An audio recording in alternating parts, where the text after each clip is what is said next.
Hello, student. This is part two of post-fertilization topic.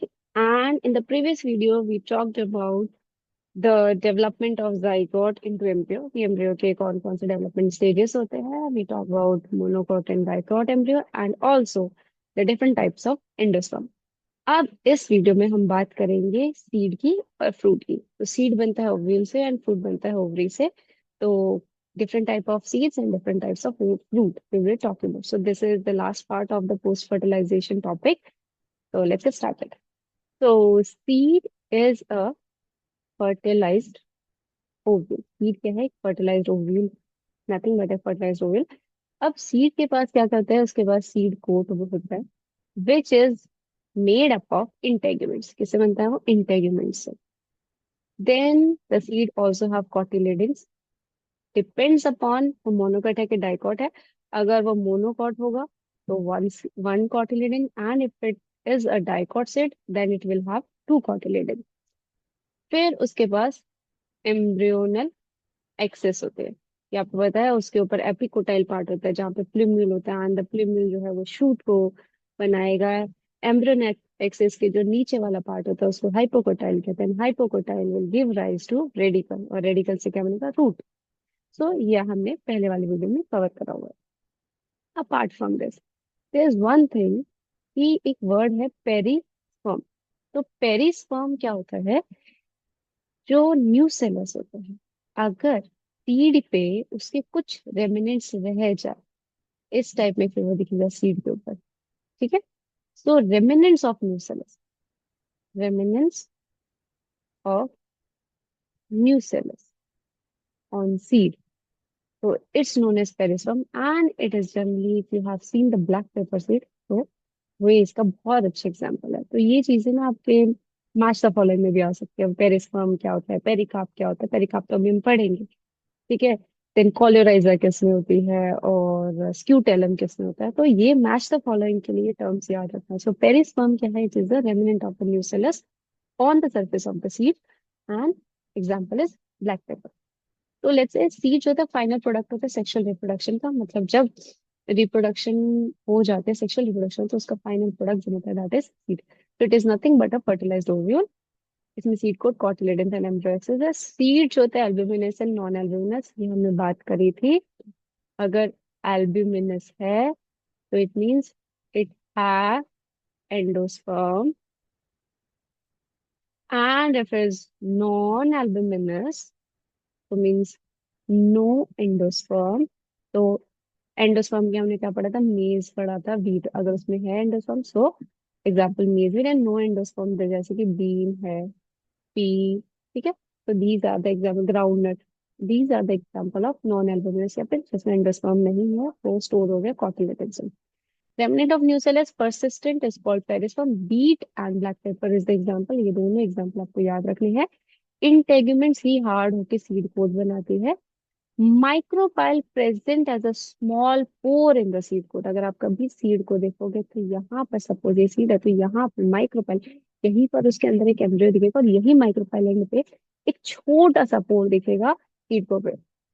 And ये किस इसका काम करता है? It facilitate the entry of oxygen water into seed during generation. क्योंकि आप क्या करते हो जब सीड को सॉइल के अंदर रखते हो, तो इसी जो छोटे से होल के थ्रू ही जो सीड है वो क्या करता है? ऑक्सीजन यूज करते हैं अपने डेवलपमेंट के लिए, एंड वाटर को यूज करते हैं डेवलपमेंट के लिए. So this is the hole that is present at the micropyle end of the seed को.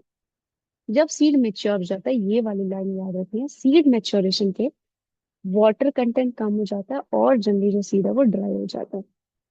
अब ड्राई हो गया तो उसकी जो मेटाबॉलिक एक्टिविटी है वो भी स्लो डाउन होगी, क्योंकि हमें पता है हमारी बॉडी में भी water is very important for the metabolism. हमारे जितने भी रेस्पिरेशन, डाइजेशन, एक्सक्रीशन हो रहा है, it is because of the presence of water. So water is an important constituent of metabolism. तो अगर सीड जो है वो ड्राई हो गया, उसमें वाटर कंटेंट कम हो चुका है, तो क्या हो जाएगा? उसकी मेटाबॉलिक एक्टिविटी भी स्लो हो जाएगी. और इस स्टेट को हम कहते हैं डॉर्मेंसी या फिर रेस्टिंग स्टेट आता है. तो क्या अभी हमारा जो सीड है वो सो रहा है, it is in the resting state. जैसे ही फेवरेबल कंडीशंस आएंगी, वाटर अवेलेबिलिटी बढ़ जाएगी, अच्छी कंडीशन आ जाएंगी, सही कंडीशंस होंगी, तो the seed will germinate under favourable condition. Germinate का मतलब है इसमें से छोटी छोटी प्लांटलेट्स एंड फ्रूट आने लग जाएंगे.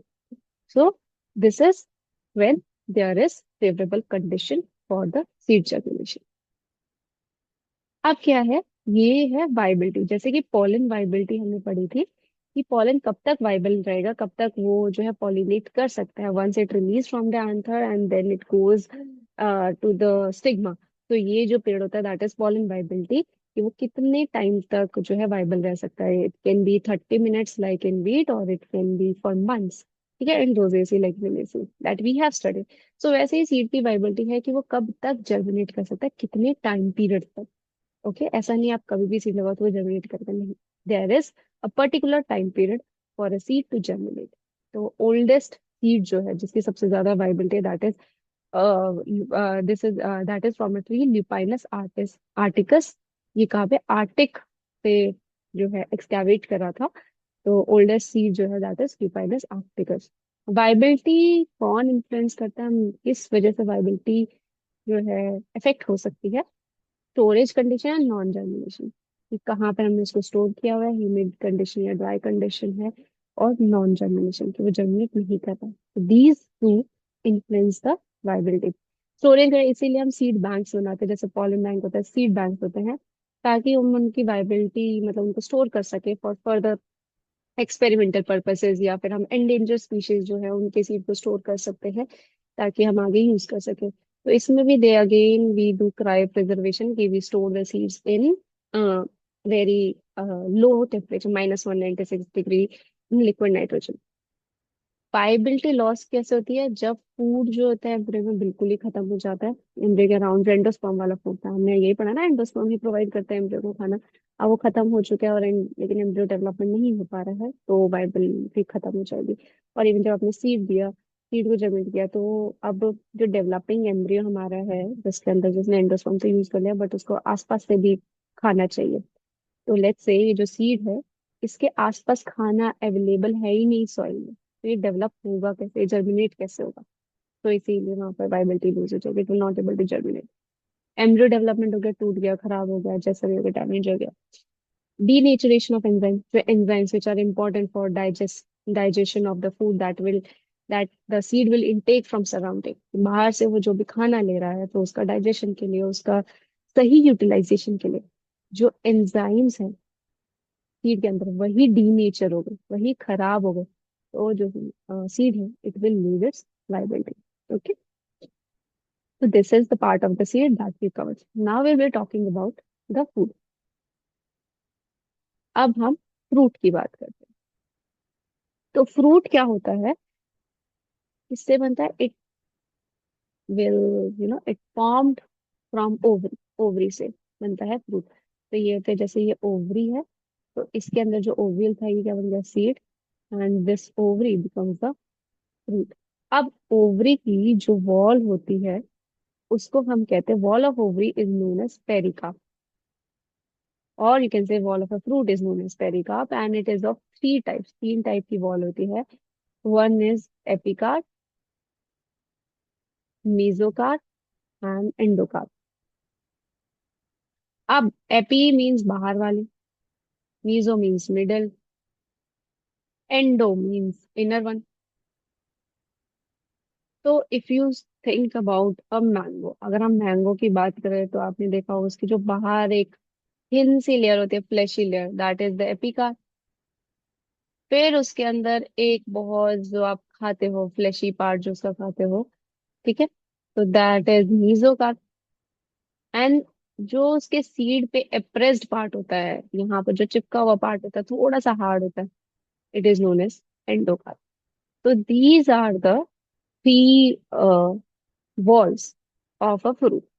अपार्ट फ्रॉम दिस, जो फ्रूट है वो भी थ्री टाइप का होता है. एक ट्रू फ्रूट, एक फॉल्स, एक पार्थिनोकार्पिक. अब हम इनकी बात कर लेते हैं. What is true, false. So fruit is of three types: true, false, and parthenocarpic. Parthenocarpic. True fruit simple यही है कि जो आपकी ओवरी है, only ovary involve, in fruit formation. मतलब सिर्फ ओवरी ही फ्रूट फॉर्मेशन में काम करे और कोई दूसरा पार्ट जो है फ्लावर का वो हेल्प नहीं करा फॉर्मेशन ऑफ ओवरी में। Next is false fruit. So false fruit में क्या होता है, ओवरी के साथ साथ थैलेमस जो होता है फ्लावर का, it also involve in fruit formation. मतलब ट्रू फ्रूट में सिर्फ और सिर्फ ओवरी जो है it helps in the fruit formation. False fruit में ओवरी के साथ थैलेमस भी आएगा। अब पार्थिनोकार्पिक में क्या होता है, the fruit develop without fertilization. So it is without fertilization fruit, मतलब कोई फर्टिलाइजेशन नहीं हुई है फिर भी फ्रूट बन गया। So there is no involvement of a male gamete and still there is a formation of a fruit. So यहाँ पे दो चीजें आपको थोड़ा ध्यान देनी है कि parthenocarpy is without fertilization, fruit without fertilization. और हम एक और पढ़ेंगे एपोमिक्सिस, जिसमें सीड विदाउट फर्टिलाइजेशन, दोनों अलग चीज है। पार्थेनोकार्पिक जनरली क्या होंगे, क्योंकि फर्टिलाइजेशन नहीं है तो देर बी नो सीड। ठीक है, तो पार्थेनोकार्पिक में क्या होगा, नो सीड, क्योंकि फर्टिलाइजेशन नहीं है, no fertilization means no seed. So these fruits are seedless. जैसे कि आप बोल सकते हो बनाना।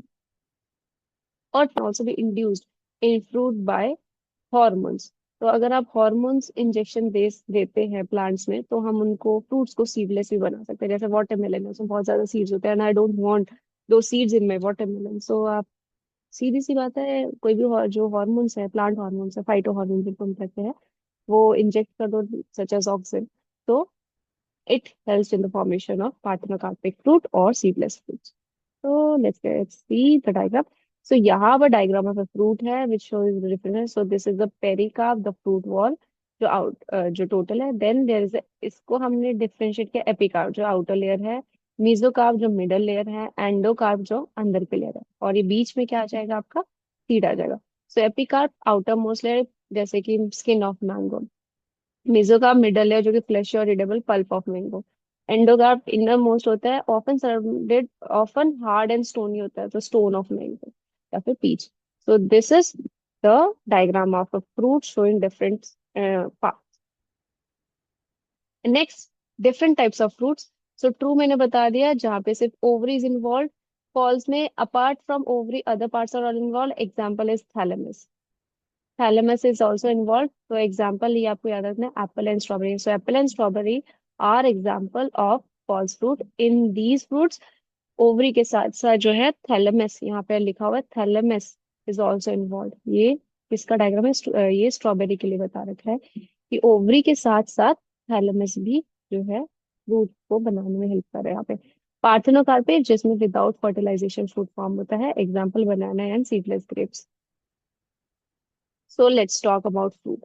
तो डेवलप्ड फ्रॉम फर्टिलाइज, स्यूडोकार्पिक भी बोल सकते हैं, फॉल्स फ्रूट भी कहते हैं। दे जो their flesh derived from ovary and other parts like thalamus. Eucarpic या फिर ट्रू फ्रूट जिसमें जो ओवरी होती से ही फ्रूट बनेगा, एग्जाम्पल मैंगो। पार्थेनोकार्पिक जो formation of fruit without fertilization and these fruits are seedless, जैसे कि banana. And it also induced through growth hormones. हम ग्रोथ हार्मोन या फिर जो फाइटो हॉर्मोन्स है उनके थ्रू भी इसको इंड्यूस कर सकते हैं। Pericarp is the covering of fruit. And pericarp के टाइप्स क्या होते हैं, एपिकार्प, मेसोकार्प एंड एंडोकार्प। ये आप डायग्राम से ड्रॉ कर सकते हैं और वहीं से लिख सकते हैं। Now we will be talking about a little bit extra about the types of fruits also, because there are simple, then composite and aggregate. ठीक है, तो तीन टाइप के फ्रूट्स भी होते हैं, ये तो हमने पढ़ा, false true and parthenocarpic fruit. Apart from this, based upon the arrangement, there are three types of fruits: simple, composite and aggregate. तो सिंपल फ्रूट्स क्या होते हैं, जो कि एक सिंगल ओवरी से ही बनते हैं, these are known as simple fruit. जैसे कि टमाटो, एक ही ओवरी इन्वॉल्व है। कंपोजिट का मतलब क्या है, जिसमें the fruits develop from the ovaries of many flower. ये बहुत सारे फ्लावर है एक इन्फ्लोरेसेंस में, इन सब की ओवरी से एक फ्रूट बना है। जैसे कि पाइनएप्पल, तो pineapple is a composite fruit क्योंकि ये बहुत सारे फ्लावर की ओवरी से बना है। And the last one is aggregate fruit. So aggregate fruits are those which develop from the aggregate of ovaries of a single flower. एक ही फ्लावर के अंदर बहुत सारी ओवरीज है। वहां पर था, यहाँ पे आ देखो बहुत सारे फ्लावर है, सबकी ओवरीज है। यहाँ पर एक सिंगल फ्लावर है और उसी के अंदर बहुत सारी ओवरीज है, तो उनसे एक फ्रूट बना है। सो डेवलपमेंट ऑफ एग्रीगेट फ्रूट, इसमें मेनी ओवरीज एक ही फ्लावर में है, ovaries develop into individual group and mature aggregate fruit जो है जैसे कि Raspberry. So Raspberry is an example of aggregate fruit. Composite का एग्जांपल आपके पास है पाइनएप्पल एंड सिंपल तो टमाटो। तो ये है एग्रीगेट। तो ये एक ही फ्लावर के अंदर बहुत सारी ओवरीज थी, और वो बहुत सारी ओवरीज जो है they become groups and then they form a single fruit that is raspberry. So that's all for today. And यहाँ पर हमारा पोस्ट फर्टिलाइजेशन टॉपिक खत्म होता है। So we are left with only one topic from this chapter, जो कि हम next video में करेंगे। तो thank you and have a nice day, keep reading, keep learning, like share and subscribe.